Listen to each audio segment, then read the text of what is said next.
And really enjoyed seeing our commissioners last night. We had a little dinner at the hotel across the way, and it's always good to catch up and visit. This is our first state visit of the 12 states in the Midwestern Higher Education Compact. We always come right after the holiday, and we've had a terrific time so far. I'm joined by my colleague, Sophie Nancino. She's brand new on our staff, and she's probably the most knowledgeable because she graduated from college a year ago.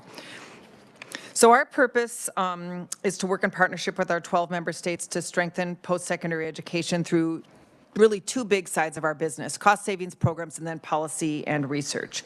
We were created in 1991 through the Council of State Governments, and Kansas joined right at that time, so our very first state.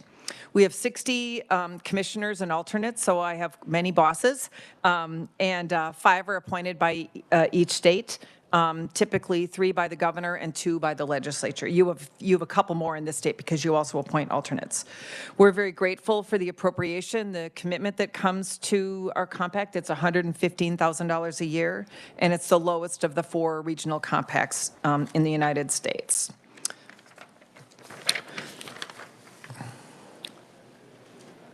Here are our commissioners.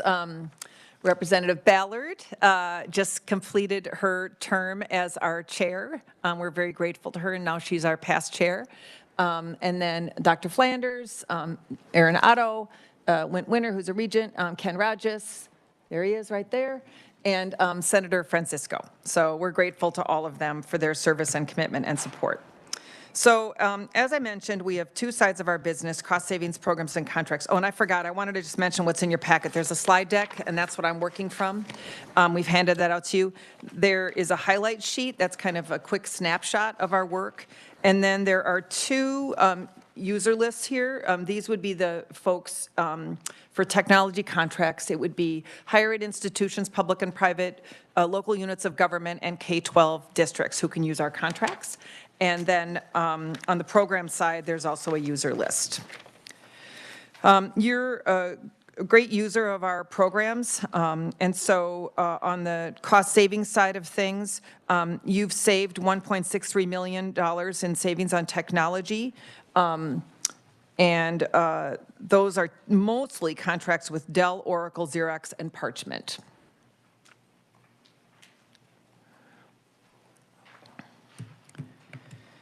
In addition to those savings, we have a program that offers distance reciprocity for online learning. There is, of course, it has an acronym because it's higher education, SARA, the state reciprocity agreement. And so basically what that means is before the existence of this particular program, you had to register, if you wanted to offer an online program as an institution, public or private, you had to register in every state where you wanted to do business. Now you just have to do it once, and it saves institutions a lot of money. And in your case, it's $1.73 million this past year. We also have a student health insurance program. We run it through United Healthcare's student subsidiary, and 7,401 students at 7 Kansas institutions participate in that. And then on the programmatic side, although there are some savings sometimes associated, we have a program called Open Education Resources. For those of you that don't know what that is, they're materials that are really an alternative or can be used to supplement textbooks. Textbook costs have gone up just incredibly. I have 2 kids that just finished college. Sophie was telling me that she often never bought all of her books. And so Open Education Resources are available free of cost to the student, so the student can save a ton of money, and they're developed and then put up online. And as long as you give credit to the person who came before you, who worked on it, you can use it. So we got a grant from the Hewlett Foundation to support that work. It's one of the other things that we do is we bring best practices and people together across the 12 states and sometimes across the whole country. And so trying to offer information and resources to develop OER better. I know the Board of Regents and others are quite interested in that. And it really has shown some great outcomes for students too. And another area that really popped up, I'm sure you've heard about, is If anybody has college kids, you filled out that thing called the FAFSA. I've done it 8 times, now I'm done. But it is a beast, but it's also a very, very important thing to do, because if you don't fill out the federal application for financial aid, you can't qualify for grants, you can't qualify for state financial aid programs. If you're at a college that's public or private, you can't even qualify or apply for their institutional aid. So it's a critically important thing for people to do. But the problem is there was a new FAFSA, it was well-intentioned, but it was a disaster. And so we stepped in and tried to help at Summit this past summer, help folks figure out how to really help families and students work through that. In addition, there are also some states that have adopted a requirement to fill out the FAFSA, and so you'll find a very conservative state like Indiana with that sort of requirement in place, and a much less conservative state like in Illinois. So it's kind of an interesting area of focus for us. In addition, there's one other program I wanted to highlight where we brought people together, and that's concurrent enrollment or dual enrollment. I'm sure you're pretty familiar with that, where you're a high school student and you can take a course at a college, or you're a high school student, you can have the college come to your school. But it's really proven to be a great opportunity and a savings for students who want to get credit. The one thing I wanted to mention that I forgot to say about the contracts too is that typically in our contracts you'll get that sort of basic 10% savings because it's bulk purchased. We really stand in the shoes of the contractor, of the person, the entity that wants to get the product. We negotiate the contract, so there doesn't have to be any of that RFP work done by the state or others. And then that contract comes out turnkey, and it's ready to go, but it can also be tailored to the user, which is pretty terrific. And that's really where the time and savings come in as well. So let's get some data. I wanted to share some data with you that actually I really became familiar with this when I was an advisor for the Lumina Foundation, and I worked on something called an attainment goal, and I know you have focused on that here in Kansas too. But just wanted to provide you with a number of different data points that I'd love to know if you like it or you don't, if you think there's something else we should be adding. But this first one really is the big umbrella. It's the attainment, and it's any credential beyond high school. So in your state, you've remained consistently higher than the nation on attainment. Your rate on average is 56% of Kansans have a post-secondary certificate or higher, compared to 54% nationally. So that's great news. There are also county breakdowns, so I'm sure you can imagine one county looks pretty different than another in your state, and so that more granular data is available as well. This is my favorite slide. It's colorful, but I also think it's really critical because it breaks that attainment down more specifically. So on here you can see the shakeout of who has what credentials. So in your state, 44% of your residents do not have a credential beyond high school. So you can see the blue there, the 8%, that's no high school diploma. 24% is the gold. Those are folks with a high school diploma. 12% would be some college, but they haven't gotten a credential, some kind of credential yet. And then like the purple and the green, those are certifications, and that's clearly a growing field. People can get great jobs with certifications.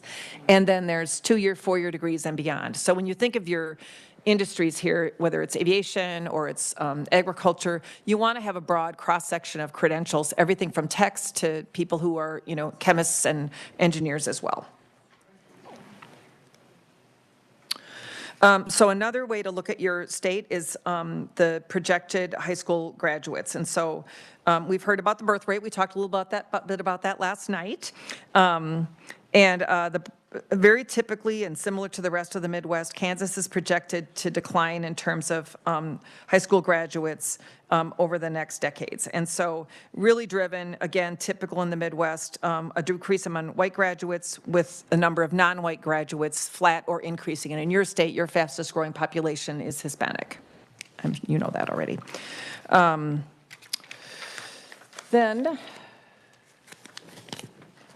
enrollment. We talked about enrollment a bit at our meeting last night too, and so undergraduate enrollment, and this is typical in the Midwest, has declined at public 2-year colleges over the past decade and at public 4 years. Some graduate enrollment has ticked up now. It will differ by institution, so if you disaggregate this data more, you'll see that there's some differences for sure, and we could certainly provide that to you, but these are averages. So this is typical across the Midwest. You do bring more students in than leave. That's great news on the next slide here. So that's called net migration. We put your border states in, but more migrate in than out. And the question is, are they staying?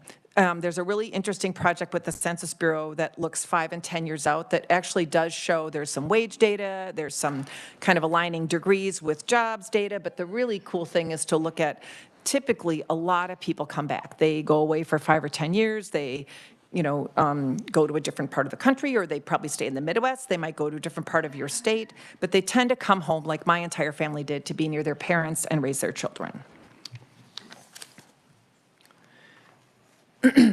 And if they do go away, you'll see Kansas, you really look a lot like Iowa and Indiana. Your folks do tend to stay in the state. If they do leave, they go to somewhere else in the Midwest, and very few go away to a coast or to a warmer climate. They might go for a few years, but they come back. We talked about this too, the 2-year college price. So we need to, I need to dig into this slide a little bit more, but the data that my folks have is that the average net price, we took 2 groups of students. We took lowest income at $30,000, and then we took students at $100,000. And the data that we had shows that low-income students at 2-year Kansas public institutions is higher than the Midwest and national averages, and higher than border states for the lowest income students. But for the students at $100,000, you're very competitive. And then for 4-year college students, same thing, $30,000 and $100,000. That price is also higher in general in the Midwest, but lower than Colorado, Missouri, and Nebraska. And I think paying attention to those border states is really important, because that's where you're going to probably draw most from, or where your students might head out to. So with that, I know you've got lots on your agenda today. I just wanted to touch on some of our background for the compact, and then also just share some of our key data with you, and just say we're always here to serve. If you have a research request or something you'd like to know more about, please don't hesitate to contact us. Sophie and I are here until about 2:30 today when we head back to the airport. Thank you. All right, thank you, Susan, and I do have to apologize due to my accident. I wasn't able to make the meeting last night, so I did want to give my apologies. The first question that I have, it goes back to your slide on, I guess it'd be slide 12. And you have the migration, more students migrate into Kansas than migrate out. Correct. But what's going on in Colorado? That's a great question. I can go back and ask our folks. I mean, Minnesota would look worse than that, and so would Illinois. And there are different reasons for that too. But in Colorado, my guess is that some of those students are not able to get into the institution that they want to get into. Maybe they just want to try something different. But I don't know exactly what's going on in Colorado. I just saw the graph there, and I was kind of perplexed on that. Representative Williams. Thank you, Mr. Chair. Okay, so on your handout, you have that you incubate ideas. You serve as an incubator studying challenging topics. And just one of the most difficult topics that I think that not only Kansas, but the nation is that higher education is significantly outpacing or exceeding the rate of inflation. And it's a huge problem. I know for our budgets here in Kansas, I think higher ed is maybe 200% growth in the last decade or more for some institutions. So is that a topic that you all are working on for efficiencies and solutions, because it's not sustainable? Thank you. Susan. Thank you, Mr. Chair and Representative. Thank you. We have some reports that have worked on kind of cost issues. I think there are a variety of reasons, for that, and I certainly won't go into it today, but I'd be happy to talk with you afterwards, or reach out to you to share some of the reports that we have. There's the cost of kind of the physical, building itself, right? And then there are also the costs to run the operation. And so both of those are very expensive enterprises. I think a lot of folks are trying to focus on that, but you raise a very good point, and we've done some research in that area. Thanks. Representative Ballard. Thank you. Thank you very much, Susan. Having served on Midwestern Higher Education Compact for a long time, we do all kinds of things. But one of the things I think is very significant that everybody in Kansas should be able to appreciate. If you remember when K-State had the big fire, the water, and all the damage to the libraries, and everything along those lines, and almost everything was destroyed. Well, we had a master insurance program at the time and everything else. And part of what was insured, Midwestern Higher Education Compact paid every penny to restore K-State back to its all the damages and everything that was done as well. And we're very unique in that respect. Now, we've had to change that because of just so many different, claims along the line. But I think part of that was we try to go in unique areas that other people are not insuring some of the things that are there, as well as adding the reciprocity, other courses that we have, and everything else. And I just wanted to highlight that because without Midwestern Higher Education Compact at that time, Kansas State would have had a very difficult time having all of that restored from water damage and everything else. So MEC is very unique in what we choose, and when we find that we have lived that life of what it is, we look at other areas so that we are filling the need that's actually out there. Susan? Susan, Mr. would you Chair, comment on that, please? Thank you, Representative Ballard. And I should have highlighted that. I think it was probably in my notes. But yeah, it was a catastrophic fire. And so we covered that. With the changes in the insurance industry, we have wound that program down. But we are, in the spirit of incubation, Representative Williams, we are looking at a captive insurance program pretty seriously. It's called Stone Arch. And so we've got a group of our commissioners that we've asked to take a deeper look at that and propose some next steps forward. So thank you. Representative Howell. Thank you, Mr. Chairman. Thank you for your presentation today. I had a question about property and casualty insurance. Are any of the benefits of the compact extended to two-year institutions or technical colleges in Kansas? Susan? Mr. Chair, so are you asking about insurance? Is he asking about insurance? So our insurance program, yes, was available to a broad cross-section of institutions, but we've wound that insurance program down. If we decide to move forward with the captive insurance program, and we have it now, but we need to decide whether we actually open it up and launch it. I would say that we'd want to make sure that we offer that also broadly to a cross-section of institutions. I don't know if that answers your question or not. Representative Howell? Yes, thank you for that. I've heard some concerns from some of the technical colleges as well as community colleges regarding property and casualty insurance. I'm sure people in the K through 12 space have heard those concerns as well. One last question, Susan. When will the Higher Education Compact come out with the 2024 state performance update for Kansas? Mr. Chair and Representative Yes. Howell, I've got to check back on the date. I've got Sophie here taking notes, but it should be pretty soon. So let me follow up with you on that. Would you mind? That'd be okay? That would be great. Representative Thank you, Susan. Okay, I'll do that. Thank you. Representative Howell, any more questions? No, Mr. Chairman, thank you. All right. Committee, any further questions for Ms. Heegard? All right. Thank you for being here. Thank you for you giving very us a much. presentation on the Midwest Higher Education Compact. Committee, we're going to go ahead and move on.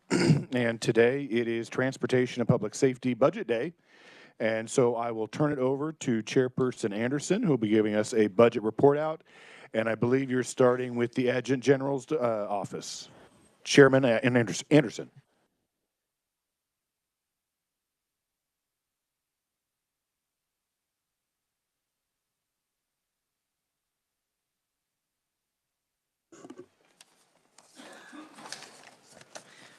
All right, Chairman, thank you very much. All right, we will start with the Adjutant General's office, starting with fiscal year 2025. The agency requests a revised estimate of $157.3 million, including $34.5 million SGF and expenditures in FY 2025. The revised request is an all funds increase of $44 million above the amount approved by the 24 legislature. The revised request includes an increase of $2 million SGF above the amount approved by the 24 legislature. The increase in the agency's revised request is partially attributable to two supplemental requests. The first includes funds to compensate the Kansas Department of Emergency Management for a 9% reduction in federal emergency management performance grants for $400,000. The second includes funds for state disaster reimbursement payments of eligible expenditures for declared disasters with $13.6 million, including $1.6 million SGF. The LBC concurs with the agency's revised estimate in FY 2025 with the following adjustments.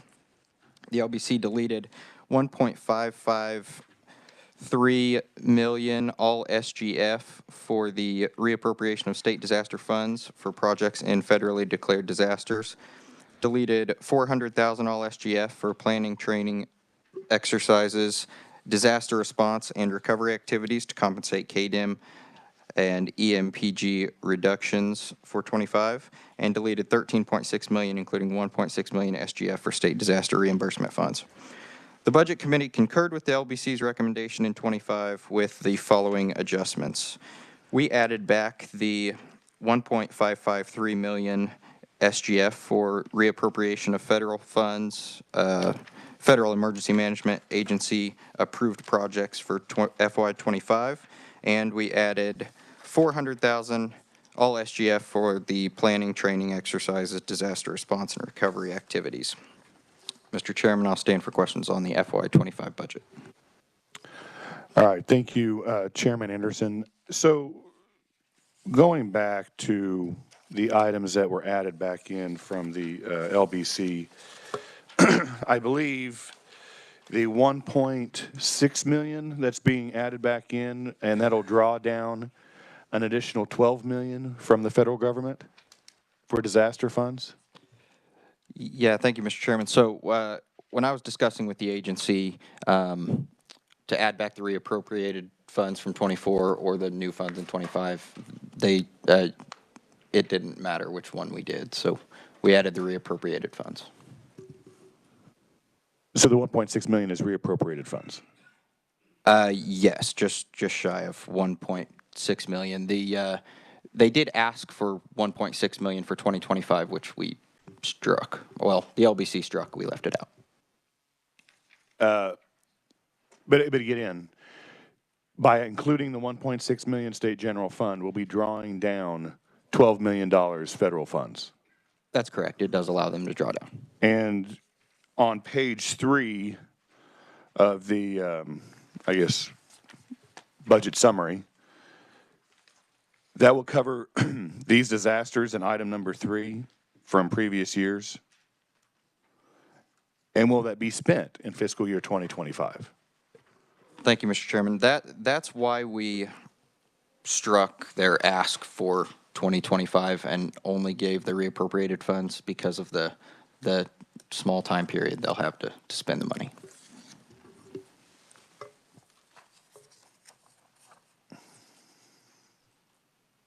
Okay. I guess I'll leave that alone. I just have concerns that even with the reappropriated funds, that they'd be able to spend that, again, like we kind of mentioned yesterday, when I believe it was Chairperson Wassinger was giving her presentation. We're looking at a final budget that's going to probably be passed at the end of March, signed by the governor, take action, and most likely April, with less than 2 months left in the fiscal year. So I have concerns that even if it is state general fund, as the governor's recommendation was, or reappropriated funds, that it would be able to be utilized in that short time window. And or if, even if it was allocated or reappropriated, we would be able to draw down the federal funds and have it utilized by that time. And then we're going to basically have reappropriated funds again into fiscal year 2026.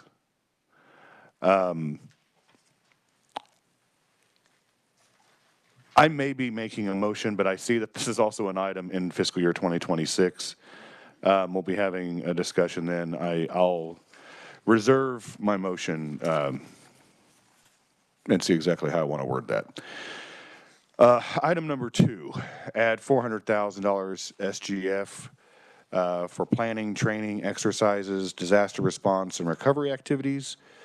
And this is a federal cut that we're now supplanting with state general fund dollars, correct? That is correct. Okay. Again, I would say with the time frame in fiscal year 2025, I don't, my first point, again, the time frame in fiscal year 2025 to have this administered. And 2, this is going to be a concern that we're going to have to address in regards to federal money that's being cut in whatever fashion. Also, we're going to see this in regards to pandemic relief money and some of our agencies. And so we have to be very careful when we're moving forward in things that were funded with federal money that now is not going to be coming into the state. And then now the agencies are asking us to pay that with state general fund dollars. Also, there's been a lot of discussion in Washington, D.C. about what might be coming forward in regards to cuts in areas on the federal level. And so that is something that we're going to be having a discussion in the future when we finally know exactly what's going to be happening as far as the federal level and what cuts might be coming in as far as federal dollars. And again, we're going to be asked that it's going to be the state's responsibility, and we're going to have to actually find out whether or not we are wanting to do that. So with the time window and this being a federal cut for just planning, training, exercises, and whether or not that could be administered in fiscal year 2025, and what I just explained in regards to being careful in regards to federal cuts and then having the state being responsible for it from state general fund, I'm going to make a motion to strike item number 2 and not have it being paid for by state general fund. So that's my motion. Is there a second? Seconded by Representative Helgerson. Discussion on the motion. Representative Sutton. Thank you, Mr. Chair. I appreciate the motion. That was something that we discussed at great length over the last 2 years, was any growth that was going to take place because of the pile of federal money that was flowing in could not be something that we needed to then replace with state funds. That had to be new spending, and not every agency took that to heart. I appreciate the motion. Thank you, Mr. Chair. Any further discussion on the motion? All right, seeing none, I close on my motion. All those in favor say aye. Aye. Opposed? No. The ayes appear to have it. The ayes do have it. Motion passes. Further discussion on the budget. Vice Chair Williams. Thank you, Mr. Chair. I was just going to ask a question about the performance measures. Did you have any discussions about the increases or any of their efforts based on performance measures? Chairperson Anderson. Thank you, Chairman. We did discuss performance measures. Do you have any specific? Well, as I was just looking on those performance measures, and thank you, Dylan, for providing us all links to the performance measures so we can look at them, because I think you said it was about 1,000 pages. That's why we don't have them all printed off. I did notice that every single one almost said 100%, 100%, 100%.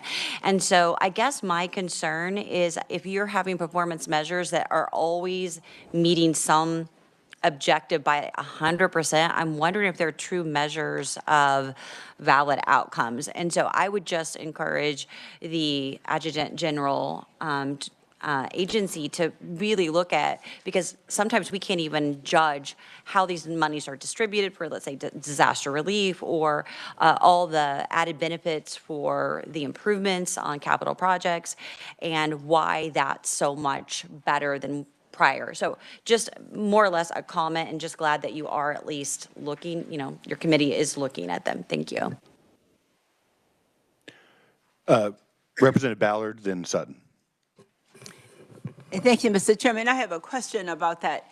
I'm looking at not so much the planning and the training, but the disaster response and the recovery activities. Are you striking this permanently, or would you consider revisiting part of this? Because some of this, we don't have a really choice. What happens with disaster response? Even though it might have been federal funding before, how do we make up for that in the state?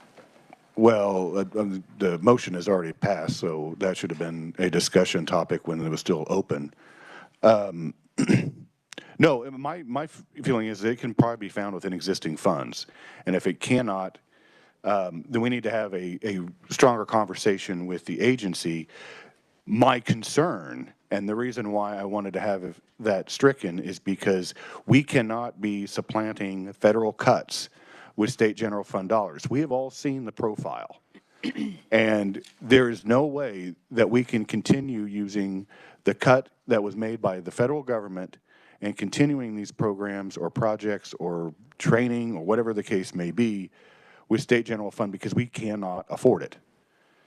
And this is going to be a common theme through all the agencies and departments that we're going to be seeing.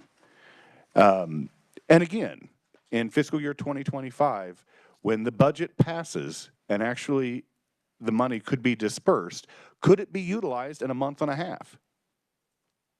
Probably not. Okay.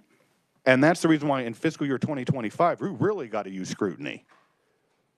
And there should be very few, if not none, enhancements in fiscal year 2025 due to the time frame that will be existing once the budget is passed. All right. Thank you, Mr. Chairman, for the explanation. I should have asked right in the middle, but we went so quick on it that I got to see, was this a permanent cut? I understand what you said. Thank you. Representative Sutton. Thank you, Mr. Chair. I was just going to kind of follow up a little bit on Representative Williams, Chairman Williams, Representative, whatever, you know, Vice Chair Williams, regarding the performance measures here. I see 100%. That's great, but I don't know how many that is. Was there, how many percentage, on the percentage of urgent work orders processed within 7 days? Was that 1? Or was that 1,000? 1,000 to be impressive, 1 not so much. So I think we need a little bit more data in our performance measures in order to really see, get a good picture of what's going on. I agree, if everything's 100%, wow, you're measuring the wrong thing, because improvement's always possible in everything, in every facet of life. So if you're at 100% on everything, change your goals. You're not doing it. Thank you, Mr. Chair. Any further questions for Chairman Anderson in regards to fiscal year 2025? All right, seeing none. Chairman Anderson, fiscal year 2026. Thank you, Mr. Chairman. Moving on to fiscal year 2026. The agency requests $98.5 million, including $17 million SGF for FY26. This is an all funds increase of $4.4 million above the FY25 approved amount. The request includes an increase of $3.6 million SGF above the 25 approved amount. The increase is attributable to 3 enhancement requests with an all funds total of $26.1 million, including $4.6 million SGF. The first enhancement request includes funds for state disaster reimbursement payments of eligible expenditures for declared disasters with $19.6 million, including $2.3 million SGF.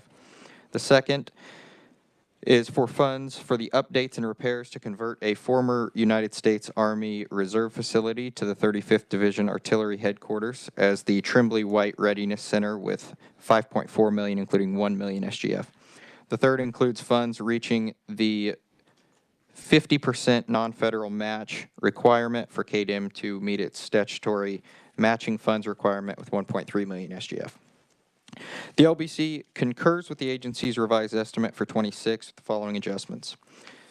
Delete $19.6 million, including $2.3 million SGF in state disaster reimbursement funds. Delete $5.4 million, including $1 million SGF for the Tremblay White Readiness Center. And delete $1.3 million all SGF for KDM to meet the 50% federal match requirement. The Budget Committee concurs with the LBC's recommendation for 26 with 2 adjustments.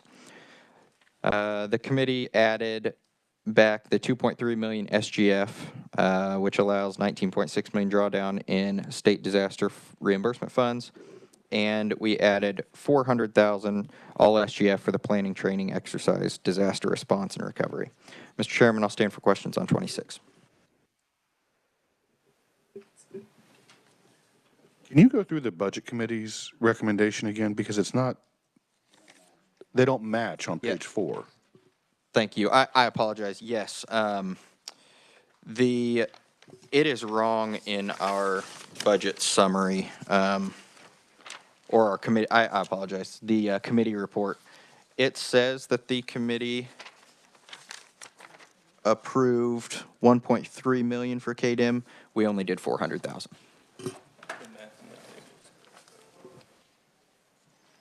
So is that the only change or adjustment that needs to be made? Are you on this committee? No. My analyst is saying that the math in the table is correct, but yeah, the verbiage at the bottom is wrong, and I think that is the only change. So the LBC's, oh, not LBC's, the Transportation Public Safety Budget Committee recommended the 19.6 million, including 2.3 million SGF for disaster reimbursement funds, and then 400,000 from SGF to meet the 50% federal match. That's correct. Okay, so in the governor's, you did the same recommendation as the governor as far as the state disaster funds, but you're $100,000 less on the KDIM federal cut and salary match?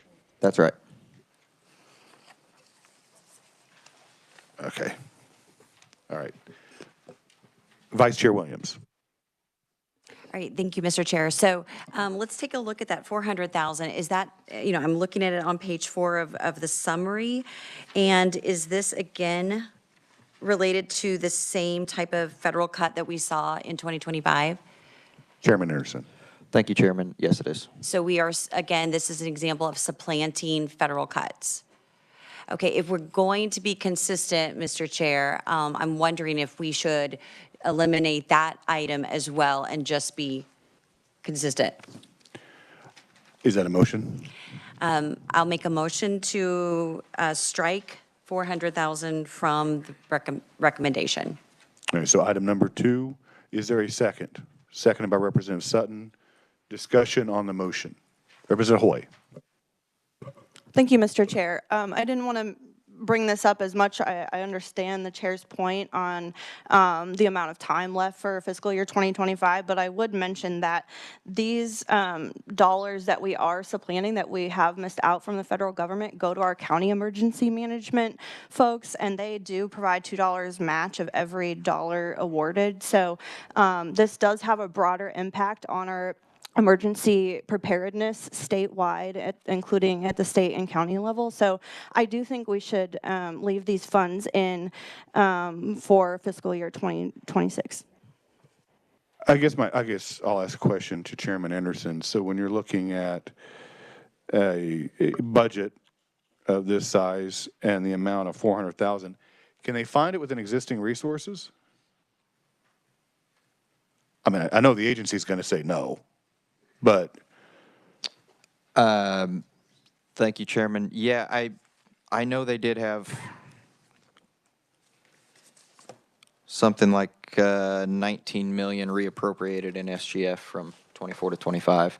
Now, a lot of that is going to the Hayes Armory, but you could probably find 400,000. all right, thank you. Any further discussion on the motion? Vice Chairman Williams? Did you have a question? Oh. I was going to close. All right, seeing none, Vice Chairman Williams, you may close. I close. All right, committee, all those in favor of the motion say aye. Aye. Opposed? No. The ayes appear to have it. The ayes do have it. Motion passes. Any further questions in regard to fiscal year 2026? Vice Chair Williams. All right, thank you, Mr. Chair. Just again, for clarification, looking at that $19.5 million, that's money that the federal government has already, and this is, I am posing it as a question to you, just making sure I understand it correctly. That's money that the federal government has already determined those projects in Kansas based on disasters. How quickly does that money arrive to those individuals that have already been approved for that money? And then am I correct that we're paying the 10% and then the locals are paying 25%? I think Lieutenant Colonel had mentioned that to me. So just, or the locals are paying 15%. Chairman Anderson. Thank you, Chairman. Yes, so those come as reimbursements. So the state disaster funds, we get reimbursed from the federal government after we spend it. Okay, so we put in our 10%. The locals, what is their percentage match?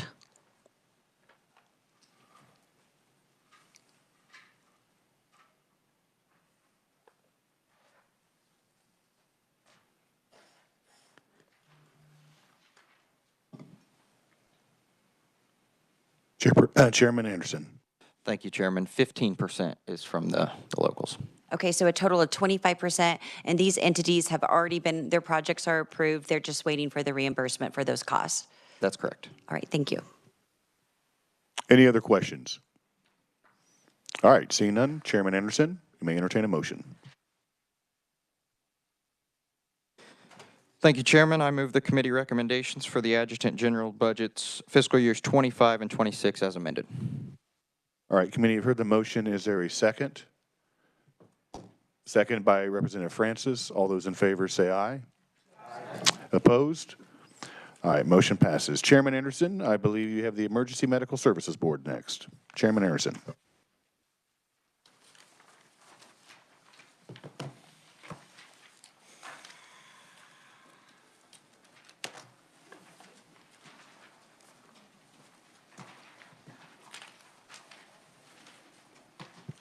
Thank you, Chairman. Moving on to the EMS Board, starting with fiscal year 2025. Yes, we do. The agency submits a revised estimate of $3.2 million, all from special revenue funds and expenditures in FY25. This is an increase of $145,452 above the FY25 approved amount. The increase is primarily attributable to funds carried over in the Kansas Revolving and Assistance Fund Grant Program, a program to provide financial assistance to Kansas CMS agencies and organizations to purchase equipment. The revised estimate includes 14 FTE positions, which is unchanged from 24. The LBC concurs with the agency's revised estimate in 25, and the Budget Committee concurred with the LBC's recommendation in 25. Mr. Chairman, I'll stand for questions. Committee, are there any questions? Vice Chair Williams. Thank you, Mr. Chair. Can you please remind us the increase that we saw, the huge jump of 68% from 24 to 25? Chairman Anderson.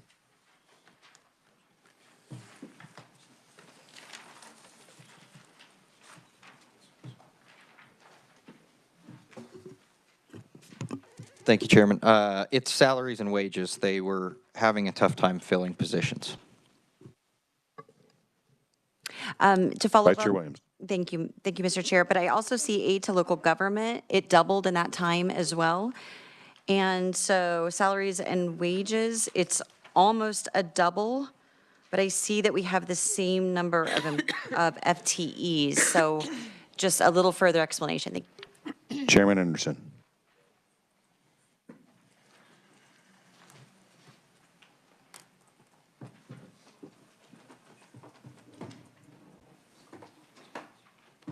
Thank you, Chairman.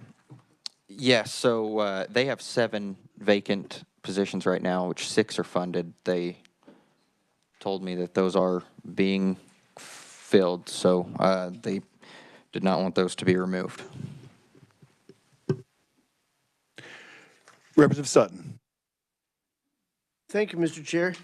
Mr. Chairman, if you could tell a story about the performance measures here. I think there might be a neat story here going from 23 actuals to 24 actuals with the percent of patient care reports with a validity score of 80 to 100 dropping to 65%, when the goal apparently in 25 and 26, the goal looks like it's 80%.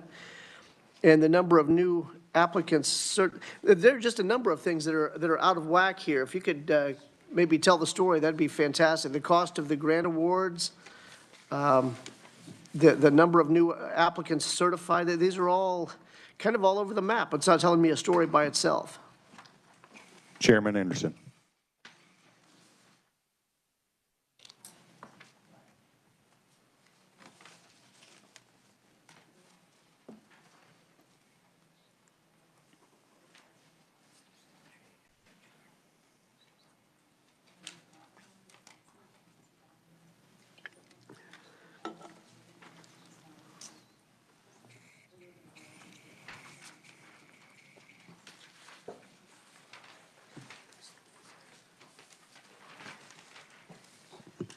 Thank you, Chairman.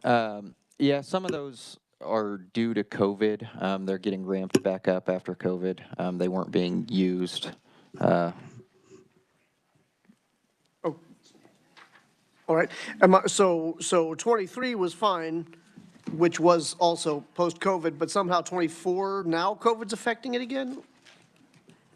Chairman Anderson. That's so 2020. No, so post-back. Thank you, Chairman. I'll reach out to the agency and get an answer on that. Excellent, thank you. Are there any further questions in regards to 2025? Representative Rogers. I just want to make sure I understand, because, and it's probably a larger question, I'm still trying to wrap my head around agency requests, the LBC, the Budget Committee, Appropriations, but going back, you know, because we're talking nickels and dimes, so for 25, the grant program, and it goes back to if that money's needing to be reappropriated, is it going to be spent in this, whatever, 2.5 months, but it's not being reappropriated in 26? I guess Mr. Chairman, I'm just trying to be consistent in all this. I'm trying to grasp my head around, you know, I agree with you on all these adjustments of, you know, you add $100,000 times 300, then that's a lot of money. So, and you know, we've tasked staff enough, but it would be kind of figure out, you know, if there was a table on this, or then you understand what I'm saying, is that already lined up to be awarded, so it is clear, and you know, and so it'll be zero by 26. Well, that'd be a question for Chairman Anderson, whether or not those would be utilized in fiscal year 2025. I guess let me back up to the motion that we had on the previous budget and how we're going to move forward. I would say my main concern is going to be state general fund. Okay. So if this is coming from a fee-funded agency and it's coming from the existing resources that's within their budget, I'm not going to have as much concern over that or the utilization of those funds by the end of fiscal year 2025. Our focus and the direction that I'm going to have for the committee is state general fund. That's very good. The tax money that's coming in to the state of Kansas by our citizens, and that's where the focus is going to be on. And all of our reappropriations are going to be state general fund dollars too, most of them. So we're watching the reappropriations, but the focus is going to be state general fund, not necessarily within a existing resources. Good to know. That's fine with me. I just want to kind of know where we're playing. Thanks. And then Chairman Anderson, do you know whether or not these grants would be awarded by the end of fiscal year 2025? Thank you, Chairman. Yeah, they're working on purchasing a lot of equipment for some of the more rural areas, and so they're hoping to spend quite a bit of it in 25. So would it be prudent then to have some language then that says we'll authorize it in 25 and then give language to authorize them in 26 if not spent by July 1? I think that would be fair. Okay, and that could be a global amendment that we can make when we're putting the budget back together, but that's just something to keep in mind for all the other budget chairs, that if we are within existing resources and they do plan on spending it in 25, then we give them the grace to have it carry over into 2026 if it doesn't, so we don't have to come come back. Vice Chair Williams. Thank you, Mr. Chair. And I don't want to beat this to death because I know that we honestly we approved this already, the increased, which includes, as you said, 7 new FTEs that are filling the 14 that we've already allowed. But if you look back at the budget on 23 and 24, and I don't know what it was in 22, if we had 14 filled, or how many years have we gone without filling all those positions, and looking at their goals and also looking at their performance measures. And just to cite one again, it says percentage of ambulance services inspected, 100%. Okay, that tells me nothing. Percentage of applicants certified within 7 days. Percentage of investigations closed within 180 days. So as I look at these performance measures and I'm thinking about 14 FTs, 7 FTs, what we really need, I guess questions really in 2 parts. Number one, how long have they gone without full FTEs? Because I only see 2 years here. And do we really need them? It's too late now, but it's a conversation for 2026. And then when we look at these performance measures, are they really telling us anything? Thank you. Chairman Anderson, do you have a response? Thank you. Yeah, those are good questions. I think we need to look at performance measures more in depth, not just from the agencies, but maybe find a way to get better performance measures in all agencies. Vice Chair Williams. Yeah, and just the other part of that question is, do we know how long they didn't have a 14? Because we can only see a couple years, and it looks like they weren't filled. Yeah, I don't know how long it went back, but I will get that information. Okay, thank you. All right, any further questions in regard to fiscal year 2025? I'm not seeing any, so Chairman Anderson, you move on to 2026.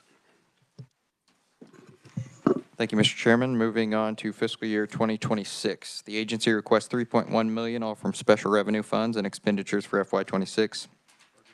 This is a decrease of $116,043 below the FY25 revised estimate. The decrease is largely due to a decrease in funds for the Kansas Revolving and Assistant Fund Grant Program, as funds carried over from 25 are used and not budgeted for 26. The request includes 14 FTE positions, which is unchanged from 25. The LBC concurs with the agency's revised estimate for 26. The Budget Committee concurs with the LBC's recommendation for 26. Mr. Chairman, I'll stand for questions. Committee, are there any questions in regards to fiscal year 2026? Representative Turk. Thank you, Mr. Chairman. Chairman, I'm seeing, I'm reviewing the board fees, and I'm looking through here, and it looks like they're at their statutory cap for every fee. And I'm watching their ending balance increase year after year after year. Was there any discussion made about how they could make it easier for their applicants to apply, given the fact that the entire state's in desperate need of these services? Well, and then I'm glad you noticed that, Representative Turk, because actually Vice Chair Williams and I were just discussing that in regards to the Special Revenue Fund. I mean, an agency for fiscal year 2026 is supposed to have an ending balance of $6.4 million. Yet in fiscal year 2026 for the expenditure history, it's going to be about $3.1 million. So I think Representative Turk has a valid question. So Chairman Anderson. Thank you, Chairman. That did come up. We did not do anything with it this year, but that is definitely something to look at. My committee did discuss that. Representative Turk. Thank you, Mr. Chairman. I've had several constituents, and actually I've had several of my colleagues in the National Guard who do this for their full-time job tell me time and time again how difficult it is to make it through this process, especially when there is some inconsistencies with their standards when taking these tests, and they're forced to pay time and time again these fees. So I think this is something we should seriously take a look at and kind of put the spotlight on this agency to see if they can't mitigate the difficulty in navigating this process. Any other questions in regard to fiscal year 2026? Representative Walsinger. Thank you, Mr. Chair. As to all fee-based agencies, we need to be looking at all of their final balances, their ending balances, because there are quite a few fee-based agencies that have large ending balances, and they seem to hang on to that money and increase the charges to their people. And somehow they need to be spending that down. So whether that takes a bill to tell them that they have to go down to 30% or 40% of what they have, I don't know, but it's a problem not only with this agency, but a lot of different fee-based agencies. Thank you, Mr. Chair. And I would say in regards to Representatives Turk and Wassinger's comments, maybe that's something that we can do as a global amendment within the budget, because that'll be valid for the years that the budget is in effect. And we could have a holistic amendment that would cover the fee-funded agencies with a certain percentage of the ending balance as opposed to the fee. You know, we could actually kind of construct things until we put the budget back together, which is approximately about February 10th. So we can work on some of that language. Any further comments or questions in regards to fiscal year 2026? Seeing none, Chairman Anderson. Thank you, Mr. Chairman. I move the committee recommendations for the EMS board's budgets for fiscal years 25 and 26.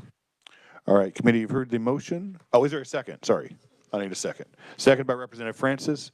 All those in favor of the motion say aye. Aye. Opposed? All right, motion passes. Chairman Anderson, next budget. Thank you, Chairman. We will move to C-Post. Customarily, she's supposed to be the second. Does she? Does she what? Does she know? Yeah, but I don't think she's in agreement. Oh. All right. Thank you, Mr. Chairman. Committee, starting with fiscal year 2025, the agency requests a revised estimate of $1 million, all from special revenue funds, and 6 FTE positions in FY25. The revised estimate is $13,211 above the amount approved by the 24 legislature. This increase is for increased salaries and wages expenditures, largely due to increased employer contributions and health benefits. The LBC concurs with the agency's revised estimate. The Budget Committee concurs with the LBC's recommendation for 25. Mr. Chairman, I'll stand for questions. Committee, are there any questions? Seeing none, please proceed on to 2026. Thank you, Mr. Chairman. Moving on to fiscal year 26, the agency requests $1.2 million, all from special revenue funds, and 7 FTE positions. This is $124,287 above the FY25 approved amount. This increase is largely due to an enhancement request of $103,364, all from special revenue funds, to add an investigator. The agency's request also includes an increase of $20,923, all from special revenue funds, for anticipated inflation costs across all expenditure categories, offset by a decrease in aid to locals. The LBC deleted the $103,000 and the 1 FTE investigator position. The Budget Committee concurred with the LBC's recommendation with the following adjustment. We did add the investigator position back in after discussions with the agency. There's a 9-month backlog on cases in front of the agency, and this position would help them quickly get rid of that. And so we felt the position was well warranted. Mr. Chairman, I'll stand for questions on 26. All right, any questions on 26? Representative Hoffman. Thank you, Mr. Chairman. So going back to the discussion that you had on the previous one on their fee-funded balance, so it looks like that their fee fund balance is drastically decreasing. So can they afford that increased investigator over the next foreseeable future? Chairman Anderson. Thank you, Chairman. They did say they can for now, but they will have to come back to us at some point. And where do where do they get mostly their funding? What is the fee fund? They get a portion of docket fees. Okay, so that makes sense. And so that's probably decreasing. Well, no, it's increasing a little bit. Did they say whether or not those were decreasing, increasing, or staying the same? It looks like they're staying about the same. Chairman Anderson. Thank you, Chairman. The director did indicate that it was decreasing due to less cases going to the municipal court. Yeah, same thing that's happened to the other agencies. Okay. I mean, that, Mr. Chairman, that is a concern that, I mean, it looks like in '26, they're going to go from actual '23 to 1.2 million to ending balance in '26 of 118,000. So something that needs to be looked at pretty quick. And I just kind of want to give an overview and exactly what happened with the special committee with the legislative budget. And there was a global motion to pull out any new FTE and the funding of that FTE, whether that be through state general fund or through a fee fund. And so we're going to see these in a lot of budgets going forward, because that was a overall amendment that pulled all FTEs and the funding apparatus for all of those FTEs. So the agencies are coming back and wanting to have the FTEs added and increase the size of government. We're going to see these in the budget report outs if the budget committees agree with them, and then we need to scrutinize them, as well as any other type of addition. As Representative Hoffman made, I mean, eventually this is going to be draining down their fee fund, where they'll have to come back most likely and ask for state general fund dollars to fund the position or eliminate the position. So then it comes to the question, should we even authorize the position now if it's going to drain down the fee funds? But I just kind of want to explain the rationale behind the Special Committee on Legislative Budget. Vice Chair Williams. Okay, a couple questions on that. So again, looking at the performance measures, I am looking at the number of investigations presented to the commission. And since we need a new investigator, they say that they need a new investigator. I'm looking at it, and we've had at least, there was an estimate that was completely wrong in 2024. There's around 164. Then they say they need 160. They're estimating 160 again in 2026, but I'm not seeing a huge fluctuation here for the need of the investigator. And then there's actually no information whatsoever to really describe that need to us. And I think if any agency or any entity is asking for a new FTE that is going to increase costs for anybody that's being trained or getting the license, or then yeah, we should know, we should have a really good reason for increasing. So I wanted you to comment on the number of investigations and that increase over time. Chairman Anderson.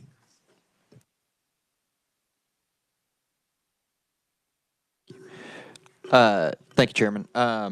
Yeah, it sounds like it's just been a consistent, I mean, as you saw, it's 144, 141, 164, 160, 160. It's been consistent. The way it was portrayed to us in committee is they've been consistently 9 months behind on being able to process these. And with them looking at law enforcement officers that are on the streets, being 9 months behind could cause issues. Vice Chair Williams. Thank you. So just to follow up on that, that was one of the things I thought would be a really good performance indicator before you said that, is the time that it takes to actually have a resolution. And that is not provided on this whatsoever. And then also, it says number of certification actions taken. And it has numbers, and it said 60 and 64. Are those violations? What does that exactly mean? Chairman Anderson.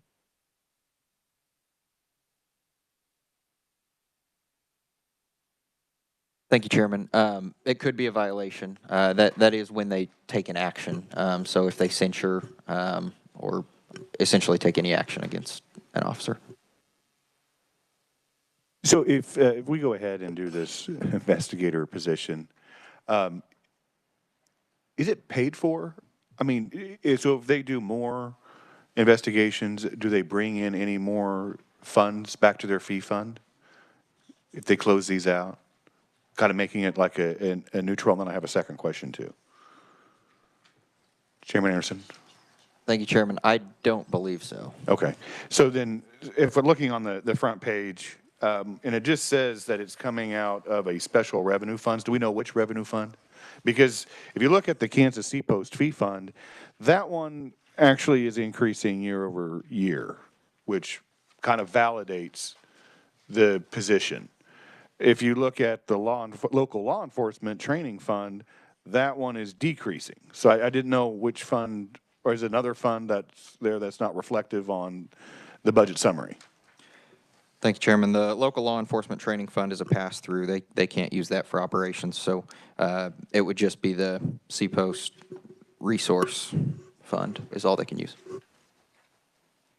All right, so I'm showing that in 2024 it was 904,000, and the Legislative Budget Committee in fiscal year 2026 is almost 1.1 million. So, all right. Any further questions in regards to 2026? Seeing none, Chairman Anderson. Thank you, Chairman. I move the committee recommendations for CPOST budgets for fiscal years 25 and 26. All right, committee, you've heard the motion. Is there a second? Second by Representative Francis. All those in favor say aye. Opposed? No. Ayes appear to have it. Ayes do have it. Motion passes. Chairman Anderson. All right, thank you, Chairman. We'll move to the Sentencing Commission.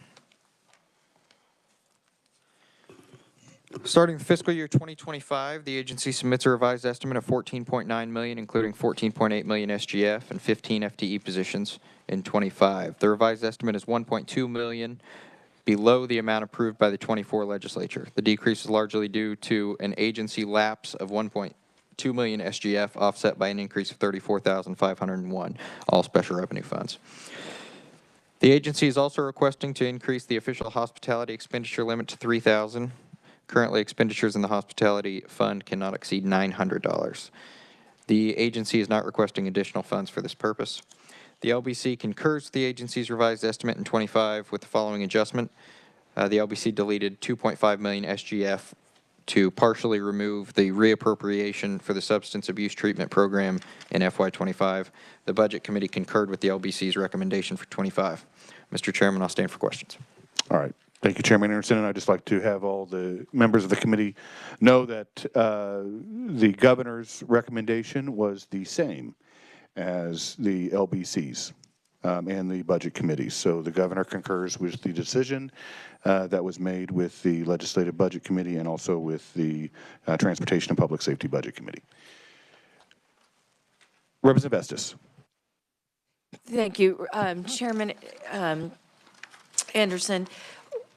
The hospitality increase, do you know how many people they feed, how many times a month?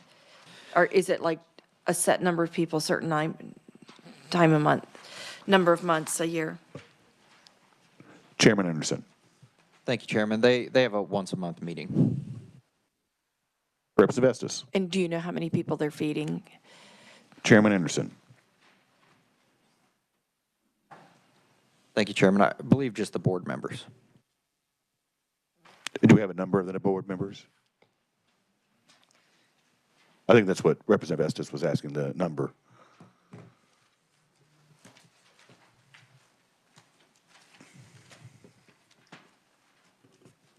I apologize. We're looking into that. That's all right. 17? Okay. Dylan just said there are 17 board members. So Representative Estes. Thank you. Any further questions in regards to 2025? All right. See, Representative Sutton, quicker. Thank you, Mr. Chair. I was slow playing that one. Learned that on TV. All right. I have a question. Again, you know, these performance measures, I think we can still do some fine tuning. I'm looking specifically at the substance abuse treatment program. I also am curious as to how many other substance abuse training programs we have throughout various and multiple state agencies. But with regards to sentences, I understand this would be the applicable area. One thing that's left out of this, I see how many have been reached by the program.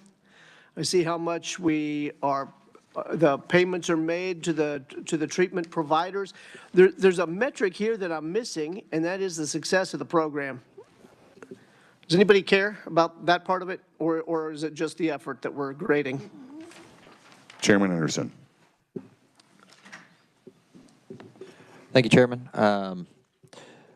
Yeah, I think, kind of as we mentioned earlier, I think maybe we need to find a better way to get performance measures in every agency. Well, thank you for that, and I agree. And Mr. Chair, I'd probably recommend perhaps that performance measure be added to this particular agency. And while we may have to do it more globally, we can take one bite at a time and do it that way too. Thank you, Mr. Chair. Any further discussion on fiscal year 2025? All right, see none. Chairman Anderson. Thank you, Chairman. Moving on to fiscal year 2026. The agency requests $4.8 million, including $14.8 million, including $14.7 million SGF and 15 FTE positions for FY26. The request is largely due to the agency's enhancement request of $2.4 million SGF to increase the substance abuse treatment program for 26. The agency is also requesting to increase the official hospitality expenditure limit once again to $3,000. The LBC concurs with the agency's revised estimate for 26 with the following adjustment. The LBC deleted the $2.4 million SGF for the SB 123 program. The Budget Committee concurred with the LBC's recommendation for FY26 with the following adjustment. The committee added back $1.1 million SGF to partially fund the agency's enhancement request to increase SB 123 for 26. This is the same amount that the governor approved. Mr. Chairman, I'll stand for questions in 26. All right, committee, any questions in regards to fiscal year 2026? Do you have a description or rationale where they were asking for 2.4 million and then your committee kind of agreed with the governor at 1.1? And where did the 1.1 derive from, Chairman Anderson? Thank you, Chairman. I don't know where the governor got the 1.1. The 2.4 kind of, the way I see it is, or the way it's told to us is the more they have, the more they can help. And so we felt like we still wanted to do something, but 2.4 was a lot. Everyone says that. All right, thank you. Any discussion on fiscal year 2026? All right, seeing none, Chairman Anderson. Thank you, Mr. Chairman. I move the committee recommendations for the Sentencing Commission budgets for fiscal years 25 and 26. All right, committee, you've heard the motion. Is there a second? Seconded by Representative Hoy. All those in favor of the motion, say aye. Aye. Opposed? No. The ayes appear to have it. The ayes do have it. Motion passes. All right, thank you, Chairman Anderson. That actually concludes all of the business that we have for today. And then tomorrow we'll be having Representative Helgerson. It's hard to see me over here. Mr. Chairman, we've had a lot of discussions about performance measures. These performance measures were put together prior to us having a legislative budget. Would it be worthwhile to have all of the subcommittees in their discussions and analysis review the performance measures and make a recommendation, either add or subtract, whether or not those are appropriate now and it coming in the future? No, I think that would be appropriate. And as I mentioned, I believe it was in yesterday's meeting, I have not been able to have a meeting with the budget chairs due to the incidents that happened last week.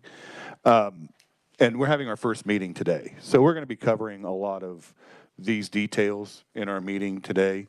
And then we can move forward with the performance measures, and they can have a dedicated focus on those in their budget committees.